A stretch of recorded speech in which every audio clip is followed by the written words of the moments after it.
ചിമ്മി നിന്നു.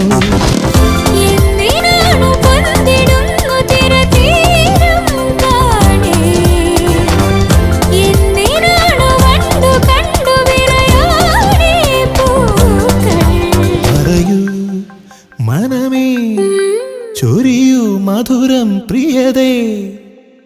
എന്റെ ഹൃദയതാളം മുറുകിയോ, എന്റെ കണ്ണിലിളമീൻ തുള്ളിയോ.